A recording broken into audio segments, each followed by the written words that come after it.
केतक कोस उलंघत गए। इसे तरह कुछ लको दा पैंडा सतगुरु जी ने तय कीता। डेरा पहुंच थेड़ी कहे। एक नगर आया थेड़ी, थेड़ी पिंड आके कलगीधर पातशाह जी ने डेरा कीता।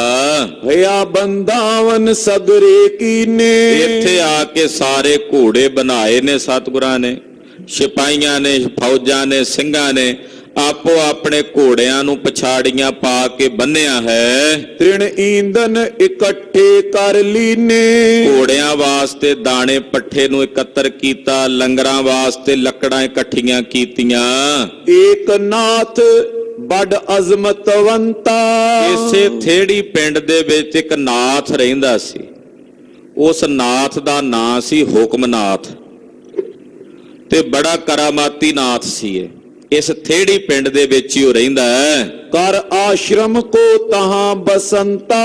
इन्हें इत्थे अपना डेरा बनाया होया। आश्रम जिहड़ा है वो इस नाथ ने अपना इस पिंड थेड़ी विच बनाया होया है। आगे एक दिन गुर सो मिल कर। ये पहला भी एक बार सतगुरु जी नूं मिलिया सी, कलगीधर जी नूं। अगे एक दिन सतगुरां नूं ये मिलिया है। बोले हो तो मान को मन तर। उदों इन्हें सतगुरां दे कोल बचन कीता सी बड़े मान नाल, हंकार नाल। जग में गुरु कहावत फिरे। ये कहंदा सी कि सतगुरु जी अपने आप नूं इस जगत विच गुरु कहाउंदे ने। करामात पी कुछ तन धरे। कहंदा सी भी कोई करामात रखदे भी ने, गुरु कहाउंदे ने। गुरुआं कोल तां करामातां हुंदियां ते की गुरु कलगीधर जी दे कोल कोई करामात है? जे अजमत कुछ देओ दिखाए। सतगुरां नूं कहंदा जे तुहाडे कोल कोई करामात है तां मैनूं विखाओ। ये गल पहलां होई सी किते थेड़ी पिंड च इहदा डेरा सी। सतगुरु जी उत्थे ही आ गए ने। एक बारी पहलां जदों इह सतगुरां नूं मिलिया सी उदों इहने महाराज जी नूं कहा सी, आप इह करामाती सी। गुरु जी नूं कहंदा जी तुसीं गुरु कहाउंदे हो, तुहाडे कोल कोई करामात है? जे है तां मैनूं विखाओ। देखे बिना न मन पति आए। कि जदों तक तुसीं अपनी कोई करामात नहीं विखाउंदे उदों तक मेरा मन नहीं पतीजना। सुन गुर कयो हो तो तिस ताई। सुन के सतगुरु जी ने उस वेले नूं कहा सी, डेरा करें जबे तो थाई। महाराज जी ने कहा सी हुकमनाथ तेरे पिंड आवांगे थेड़ी ते उत्थे आके जदों तेरे पिंड च असीं डेरा करांगे तबे दिखावे दिड़ होए रहिए। उदों असीं तैनूं करामात विखावांगे ते पक्का हो के रही जदों विखावांगे। अज नहीं समा विखाउण दा, तेरे पिंड आवांगे असीं थेड़ी ते उत्थे आके तैनूं असीं अपनी करामात विखावांगे ते पक्का हो के रही। अब देखन को न कुछ कहिए। हुण नहीं कोई देखण दा समा, हुण देखण नूं ना कहीं। देख नाथ को गाथ चितारी। ते हुण इसे पिंड च सतगुरु जी आ गए। अगे हुकमनाथ दा डेरा। कलगीधर जी ने वेख्या भी इहदे नाल बचन कीता सी असीं भी तेरे पिंड आके करामात विखावांगे। ए तो करामात चह भारी। महाराज जी जानदे सन भी साडी भारी करामात वेखणी चाहुंदा है। बैठे हो तो आपने थाना। ये हुकमनाथ अपने डेरे विच बैठा होया सी। तरकश तेले कर गुरबाना। ते सतगुरु जी दे कोल गए ते गुरुदेव ने अपने पत्थे चों तीर कढिया ते तीर कढ के अपने पत्थे चों छित सो छुआए सीस संग लायो। वो तीर महाराज जी ने पहला जमीन नूं लाया ते फिर ये जिथे बैठा सी ना हुकमनाथ इहदे मत्थे ते लाया। सतगुरां ने अपना तीर पहला जमीन ते लाया फिर इहदे मत्थे ते तीर छुआया। बौरनाथ सो बाके अलायो। इहदे मत्थे ते तीर छुआ के ते फिर महाराज जी ने पिछे कर लिया तीर। ते इस नाथ नूं कलगीधर स्वामी जी कहण लगे, जिहड़ा कहंदा सी ना भी करामात विखाओ, महाराज जी इहनूं बोले कहण लगे, हुकमनाथ कहो अपनी गाथा। महाराज जी कहंदे हाँ हुकमनाथ जी दसो कुछ अपनी वारी गाथा, कुछ अपने बारे दसो। राजी आए आनंद के साथा। राजी है। महाराज जी ने मत्थे नूं छुआ के ना इहदे तीर ਤੇ ਤੀਰ ਪਾਸੇ ਕਰ ਲਿਆ। ਤੇ ਮਹਾਰਾਜ ਜੀ ਕਹਿੰਦੇ ਹਾਂ ਹੁਕਮਨਾਥ ਦੱਸ ਆਪਣੀ ਗਾਥ, ਰਾਜੀ ਹੈ ਆਨੰਦ ਵਿੱਚ ਹੈ। ਸੁਨਤ ਨਾਥ ਬੋਲੇ ਹੋ ਤੈ ਸਮੋ। ਸੁਣ ਕੇ ਹੁਕਮਨਾਥ ਅੱਗੋਂ ਬੋਲਿਆ, ਸਤਿਗੁਰੂ ਜੀ ਨੂੰ ਕਹਿਣ ਲੱਗਾ, ਗੁਰ ਗੋਬਿੰਦ ਸਿੰਘ ਲਿਓ ਮਮ ਨਮੋ। ਕਹਿਣ ਲੱਗਾ ਗੁਰੂ ਜੀ ਆਪ ਜੀ ਹੋ। ਪਹਿਲਾਂ ਨੇਤਰ ਬੰਦ ਕਰਕੇ ਬੈਠਾ ਸੀ।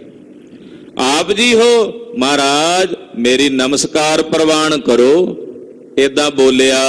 ਮੈਂ ਰਾਜੀ ਕਰ ਦੀਨਸ ਦੀਨ। ਮਹਾਰਾਜ ਪਹਿਲਾਂ ਰਾਜੀ ਸੀ ਮੈਂ, ਪਰ ਇਹ ਤੀਰ ਮੱਥੇ ਨੂੰ ਲਾ ਕੇ ਤੁਸੀਂ ਮੈਨੂੰ ਦੀਨ ਕਰ ਦਿੱਤਾ, ਕੰਗਲਾ ਬਣਾ ਦਿੱਤਾ। ਪਹਿਲਾਂ ਰਾਜੀ ਸੀ, ਜਦੋਂ ਤੀਰ ਲਾਇਆ ਮੱਥੇ ਨੂੰ ਤੇ ਮਹਾਰਾਜ ਮੈਨੂੰ ਕੰਗਲਾ ਕਰ ਦਿੱਤਾ, ਤੁਸੀਂ ਖਾਲੀ ਕਰ ਦਿੱਤਾ। ਸਭ ਕਾਰਜ ਤੇ ਖਾਰਜ ਕੀਨ। ਮੈਨੂੰ ਸਾਰੇ ਕੰਮਾਂ ਤੋਂ ਖਾਰਜ ਕਰ ਦਿੱਤਾ। ਗੁਰੂ ਕਹਿਓ ਦੇਖੇ ਅਬ ਠੌਰ। ਮਹਾਰਾਜ ਜੀ ਕਹਿੰਦੇ ਵੀ ਤੈਨੂੰ ਅਸੀਂ ਕਿਹਾ ਸੀ ਵੀ ਕਰਾਮਾਤ ਵਿਖਾਵਾਂਗੇ ਤੇਰੇ ਕੋਲ ਆ ਕੇ, ਚੱਲ ਉੱਠ ਚੱਲੀਏ ਕਿਸੇ ਥਾਂ ਤੇ ਦੂਰ ਕਿਤੇ ਸੈਲ ਕਰੀਏ, ਹਵਾ ਵਿੱਚ ਉੱਡੀਏ। ਚੱਲੀਏ ਦਿੱਲੀ ਨਗਰ ਲਾਹੌਰ। ਚੱਲੀਏ ਅੱਖ ਦੇ ਫੋਰ ਚ ਦਿੱਲੀ ਤੇ ਅੱਖ ਦੇ ਫੋਰ ਚ ਲਾਹੌਰ ਫਿਰੀਏ ਆਪਾਂ। ਕਰਾਮਾਤ ਤੂੰ ਆਪਣੀ ਨਾਲ ਫਿਰ, ਅਸੀਂ ਆਪਣੀ ਨਾਲ ਫਿਰਦੇ ਆਂ, ਵਿਖਾਈਏ ਤੈਨੂੰ ਕਰਾਮਾਤ। ਮਹਾਰਾਜ ਜੀ ਕਹਿੰਦੇ ਤੂੰ ਆਪਣੀ ਕਰਾਮਾਤ ਨਾਲ ਚੱਲ ਦਿੱਲੀ ਲਾਹੌਰ ਤੇ ਅਸੀਂ ਆਪਣੀ ਨਾਲ ਚੱਲਦੇ ਆਂ। ਕਿਤਕ ਸਮੇਂ ਮੈਂ ਚੱਲ ਪੁੰਨ ਆਵੇਂ। ਬਸ ਕੁਝ ਸਮੇਂ ਬਾਅਦ ਫਿਰ ਆ ਜਾਾਂਗੇ ਮੁੜ ਕੇ। ਜੇ ਤੇਰੇ ਚਿਤ ਮੈਂ ਇਮ ਭਾਵੇ। ਜੇ ਤੇਰੇ ਮਨ ਵਿੱਚ ਏਦਾਂ ਭਾਉਂਦਾ ਨਾਥ ਕਹੇ ਨਿਸ਼ਫਲ ਅਬਿਲਾਖਾ। ਕਹਿਣ ਲੱਗਾ ਮਹਾਰਾਜ ਤੀਰ ਲਾਣ ਤੋਂ ਪਹਿਲਾਂ ਭਾਵੇਂ ਤੁਸੀਂ ਦਿੱਲੀ ਲਾਹੌਰ ਦੀ ਬਜਾਏ ਕਿਤੇ ਕਹਿੰਦੇ ਮੈਂ ਜਾ ਸਕਦਾ ਸੀ, ਪਰ ਹੁਣ ਤਾਂ ਇੱਥੋਂ ਉੱਠ ਕੇ ਨਹੀਂ ਕਿਤੇ ਜਾਣ ਜੋਗਾ ਰਿਹਾ। ਵੇਖੋ ਗੁਰਦੇਵ ਦੀ ਖੇਡ, ਕਰਾਮਾਤ ਵਿਖਾਈ ਵੀ ਤੇ ਇਹਦੀ ਸਾਰੀ ਕਰਾਮਾਤ ਖਿੱਚ ਵੀ ਲਈ, ਪਰ ਤਮਾਸ਼ਾ ਨਹੀਂ ਵਿਖਾਇਆ। ਕਰਾਮਾਤ ਦਾ ਨਾਟਕ ਚੇਟਕ ਨਹੀਂ ਕੀਤਾ। ਹਵਾ ਚੁੱਡਣ ਵਾਲਾ ਜਾਂ ਹੋਰ ਜਿਹੜੇ ਨਾਟਕ ਚੇਟਕ ਹੁੰਦੇ ਆ ਉਹ ਨਹੀਂ ਕੀਤੇ। ਵਿਖਾਈ ਵੀ ਤੇ ਨਹੀਂ ਵੀ ਵਿਖਾਈ।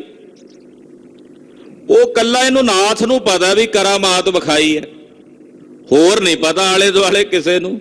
ਕਰਾਮਾਤ ਵਿਖਾ ਵੀ ਦਿੱਤੀ ਤੇ ਨਹੀਂ ਵੀ ਵਿਖਾਈ, ਦੋਵੇਂ ਖੇਡਾਂ ਕਰ ਦਿੱਤੀਆਂ ਸਤਿਗੁਰਾਂ ਨੇ। ਇਹਦੀ ਸਾਰੀ ਕਰਾਮਾਤ ਖਿੱਚ ਲਈ ਮਹਾਰਾਜ ਜੀ ਨੇ। ਤਾਂ ਹੀ ਉਹਨੇ ਕਿਹਾ ਨਾ ਮਹਾਰਾਜ ਪਹਿਲਾਂ ਰਾਜੀ ਸੀ, ਹੁਣ ਨਹੀਂ, ਹੁਣ ਤਾਂ ਦੀਨ ਹੋ ਗਿਆ, ਹੁਣ ਤਾਂ ਖਾਲੀ ਹੋ ਗਿਆ। ਮਹਾਰਾਜ ਜੀ ਕਹਿੰਦੇ ਚੱਲੀਏ ਲਾਹੌਰ ਦਿੱਲੀ।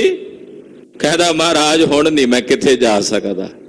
ਏਦਾਂ ਸਤਿਗੁਰਾਂ ਨੂੰ ਜਵਾਬ ਦਿੱਤਾ, ਜੈ ਬੇ ਉਚਿਤ ਨਾ ਮੋ ਕਹੋ ਰਾਖਾ। ਮਹਾਰਾਜ ਕਿਤੇ ਨਹੀਂ ਜਾਣ ਜੋਗਾ ਮੈਨੂੰ ਰਹਿਣ ਦਿੱਤਾ। ਖੈਂਚ ਨਿਕਾਰਾ ਸਾਰ ਉਦਾਰਾ। ਜਿਵੇਂ ਮਹਾਰਾਜ ਜੀ ਕਿਵੇਂ ਕਿਸੇ ਤੀਲੇ ਦੇ ਵਿੱਚੋਂ ਪਰਾਲੀ ਦੇ ਵਿੱਚੋਂ ਪਾਣੀ ਨਹੀਂ ਸੂਤੀ ਦਾ, ਏਦਾਂ ਮੇਰੇ ਵਿੱਚ ਜਿੰਨੀ ਕਲਾ ਸੀ ਕਰਾਮਾਤ ਸੀ ਉਹ ਖਿੱਚ ਕੇ ਤੁਸੀਂ ਕੱਢ ਲਈ ਐ। ਕਰ ਫੋਕਟ ਮੋਕੋ ਅਬ ਡਾਰਾ। ਮੈਨੂੰ ਤਾਂ ਮਹਾਰਾਜ ਜੀ ਫੋਕਾ ਤੀਲਾ ਜਿਹਾ ਬਣਾ ਕੇ ਆਪ ਜੀ ਨੇ ਸੁੱਟ ਦਿੱਤਾ। ਸਤਿਗੁਰ ਭਨਿਓ ਕਾਮਨਾ ਤੇਰੀ। ਮਹਾਰਾਜ ਜੀ ਕਹਿੰਦੇ ਬਈ ਸਿੱਖਾ ਹੁਕਮਨਾਥ ਤੇਰੀ ਕਾਮਨਾ ਸੀ ਕਰਾਮਾਤ ਵੇਖਣ ਦੀ, ਤੇਰੀ ਇੱਛਾ ਸੀ। ਅਜ਼ਮਤ ਜਾਚਤ ਫਲੀ ਕਨੇਰੀ।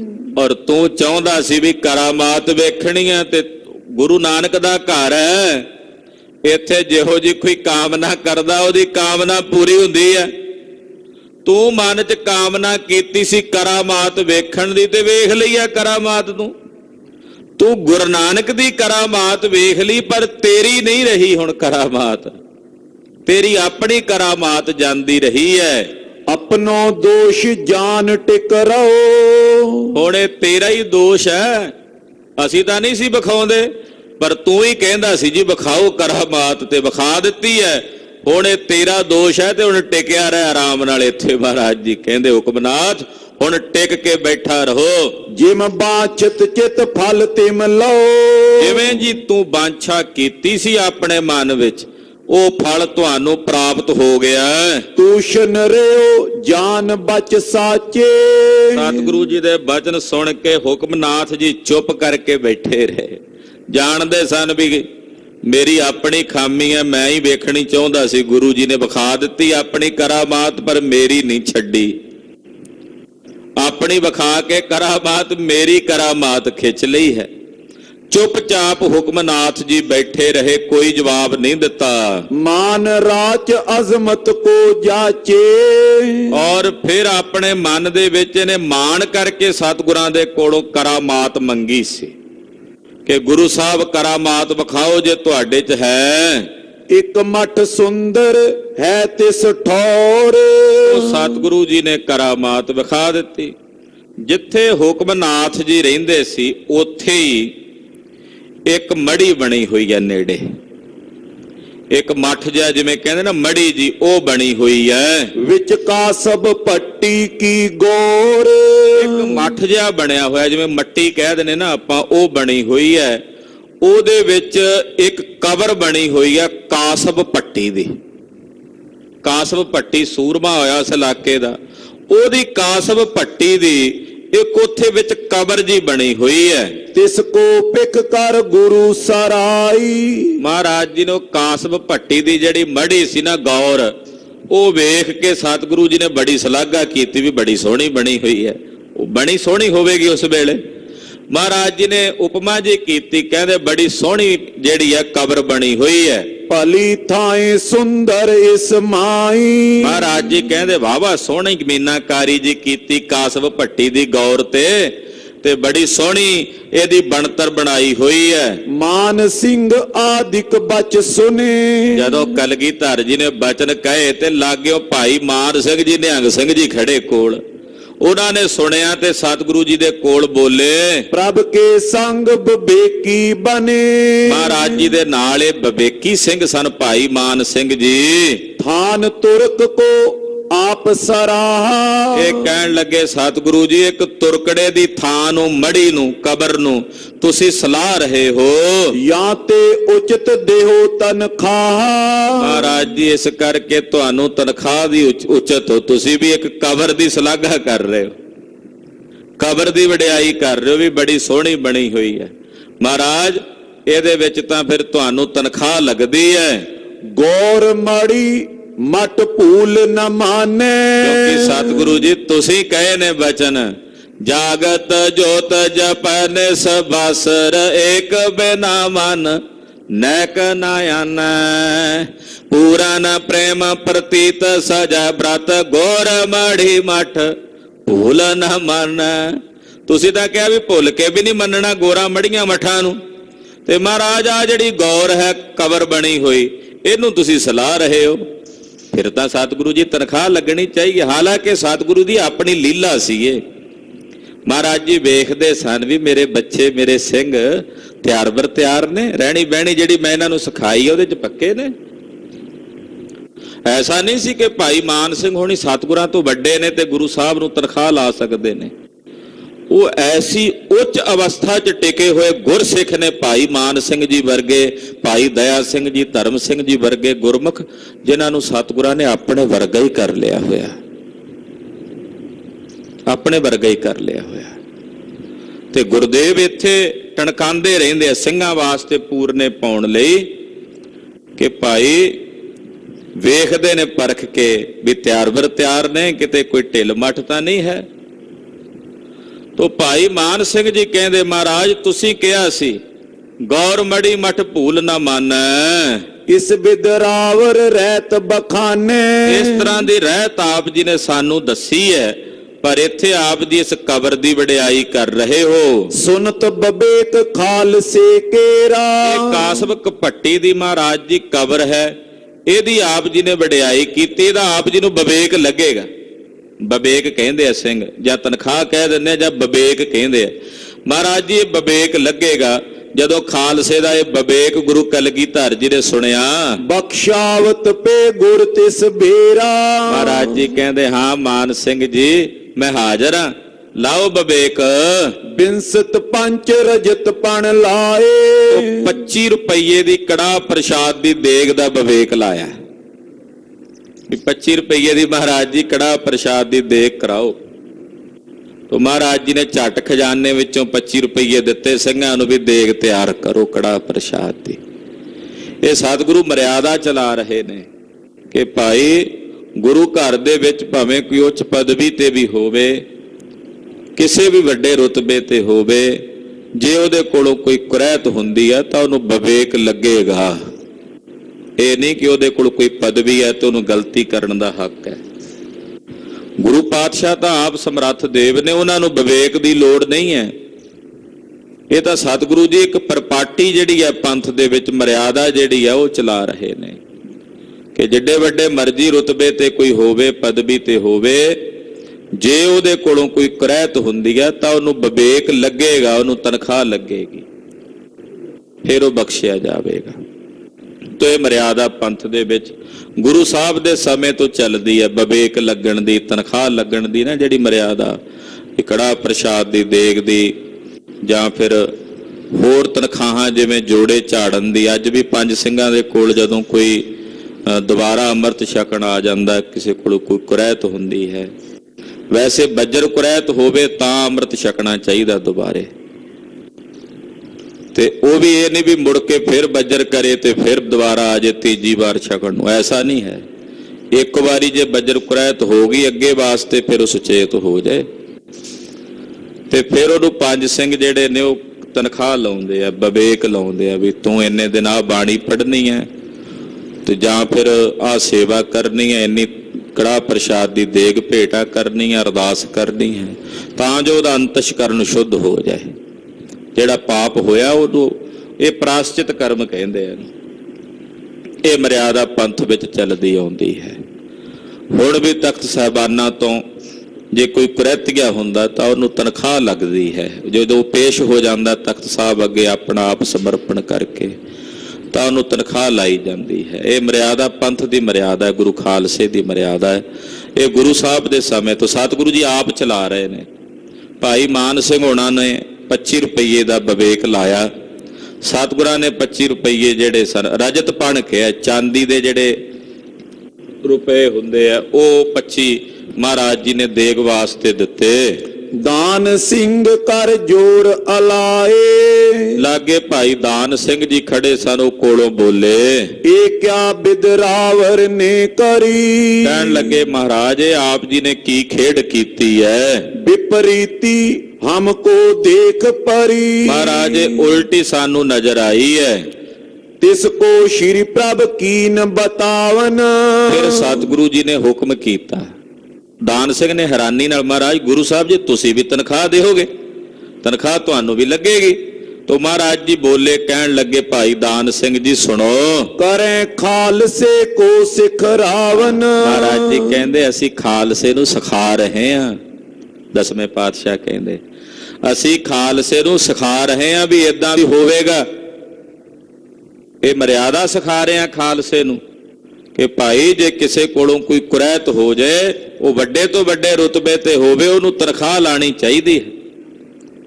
ਪਰ ਤਨਖਾਹ ਲਾਉਣ ਵਾਲਾ ਵੀ ਬੜਾ ਉੱਚੇ ਕਿਰਦਾਰ ਦਾ ਹੋਣਾ ਚਾਹੀਦਾ, ਇਹ ਵੀ ਯਾਦ ਰੱਖੋ।